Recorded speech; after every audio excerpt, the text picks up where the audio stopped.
Welcome. Today, we're diving into an important, personal, and often overlooked topic: ADHD and alcohol.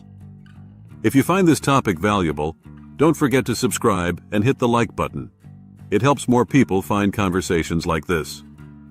And feel free to share your own experiences or thoughts in the comments. We would love to hear from you. Let's get started. ADHD affects the brain's ability to regulate attention, impulses, and emotions. The dopamine balance in our brains is often different when we have ADHD. This makes many of us naturally seek extra stimulation just to feel normal. Now take a moment. Have you ever noticed yourself craving stimulation, even when it didn't seem logical? Reflect on that for a second. Alcohol directly impacts dopamine, GABA, and other chemicals in the brain. It can create feelings of calm, reward, and release, exactly what many people with ADHD long for. That's why alcohol can feel so tempting.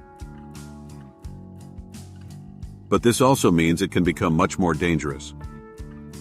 Studies show that people with ADHD are more likely to develop alcohol-related problems. Not because we're weak, but because our brains are wired differently. Let's pause again. Does this new perspective help you understand some of your past experiences differently? Feel free to share your reflections in the comments. Now, let's dig deeper. How does alcohol affect ADHD symptoms? First, alcohol can temporarily calm restlessness, anxiety, and constant mental noise. It can make it easier to socialize, easier to relax, easier to feel normal in a fast-moving world. But the downside? Alcohol amplifies impulsivity, lowers emotional regulation. It blurs our judgment, which is already something we may struggle with. If you've ever regretted things you said or did while drinking, you're not alone. This isn't about shame. It's about understanding what's happening in the brain. Another point to reflect on. When you think back to times you drank, how often were you seeking relief from stress, loneliness, boredom, or overwhelm? Being honest with ourselves is powerful.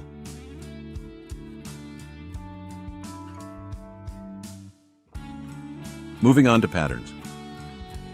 Some people with ADHD start drinking to ease social anxiety. Others use it to self-medicate sadness, anger, or simply exhaustion from masking all day. And often, drinking can become a vicious cycle. We drink to cope. ADHD symptoms get worse. We drink more to cope. Here, it's worth mentioning something Dr. Gabor Mate often talks about. Addiction, he says, is not about the substance itself. It's about the pain we're trying to escape. In his view, addiction is always a response to emotional suffering. When we look at ADHD through that lens, it becomes easier to understand why alcohol can feel like a refuge, even when it hurts us long term. Have you seen this pattern in your own life or in people you know? Let's talk about it in the comments if you feel comfortable. Important reminder. Not everyone with ADHD struggles with alcohol. But understanding the risks gives us an advantage. Now, science time. Children and teens with ADHD are statistically more likely to start drinking earlier. Earlier drinking is linked to a higher risk of addiction later. Adults with undiagnosed ADHD are often caught fighting both untreated symptoms and alcohol dependency, without realizing the connection. Diagnosis and support change everything. When ADHD is treated properly, the risk of alcohol misuse drops dramatically. That's real hope. Now, let's talk strategies. What can help? First, awareness. Just knowing your brain might react differently to alcohol gives you power. Second, boundaries. Set clear rules for yourself before drinking. Stick to them. Third, alternatives. Find different ways to unwind and celebrate. Ways that don't involve alcohol. Creative hobbies. Exercise. Game nights. Mocktails and sober meetups. Fourth, community. Surround yourself with people who support your choices, not pressure you. Fifth, professional support. Therapists, ADHD coaches, and sometimes medication can make a huge difference. Stimulant medication, for example, can reduce the urge to self-medicate with alcohol. Quick reflection. Which of these strategies speaks most to you right now? Drop your thoughts in the comments. Your insight could help someone else too. Now, about emotions. Why is alcohol especially tempting when emotions run high?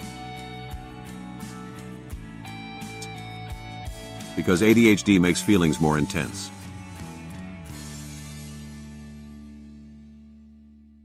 We feel joy deeply. We feel sadness intensely. We experience frustration, excitement, loneliness, all at high volume. Alcohol seems like an easy off switch. But long term, it usually turns up the volume, not down. Instead, learning emotional regulation skills, like mindfulness, breathing techniques, or DBT, builds true resilience. Think about this. What helps you calm yourself in healthy ways? Is there a skill you would like to strengthen this year? Next, let's talk about masking. Many of us have spent a lifetime masking ADHD traits to blend in. Alcohol often feels like a tool to mask even further. It makes it easier to perform socially. But masking is exhausting. And it disconnects us from our true selves. Healing begins when we dare to unmask, even in small, messy, imperfect steps. We deserve to show up exactly as we are. And finally, hope. If you're realizing today that alcohol might play a complicated role in your life, that's not a failure. That's a victory of awareness. Some choose full sobriety. Some choose mindful moderation. Some take breaks and reassess. There's no one right path, only the path that honors your true needs. Before we close, let's pause. What would a healthier, freer relationship with alcohol look like for you? Dream about it. Maybe even write it down. Remember, having ADHD is not a flaw. It's a different way of being wired. And it can be a strength when we honor it. Alcohol might offer shortcuts. But real freedom comes when we learn to sit with ourselves fully, without needing to escape. As Dr. Gabor Mate reminds us, true healing starts not by running from our pain, but by listening to it with compassion. You are worthy of that freedom. You are capable of thriving. Thank you for being here. Thank you for reflecting. Thank you for choosing growth. If this conversation resonated with you, don't forget to like, subscribe, and join us in the comments. Let's keep building a community where ADHD brains can be seen, heard, and celebrated. Together, we are stronger. Together, we are unstoppable.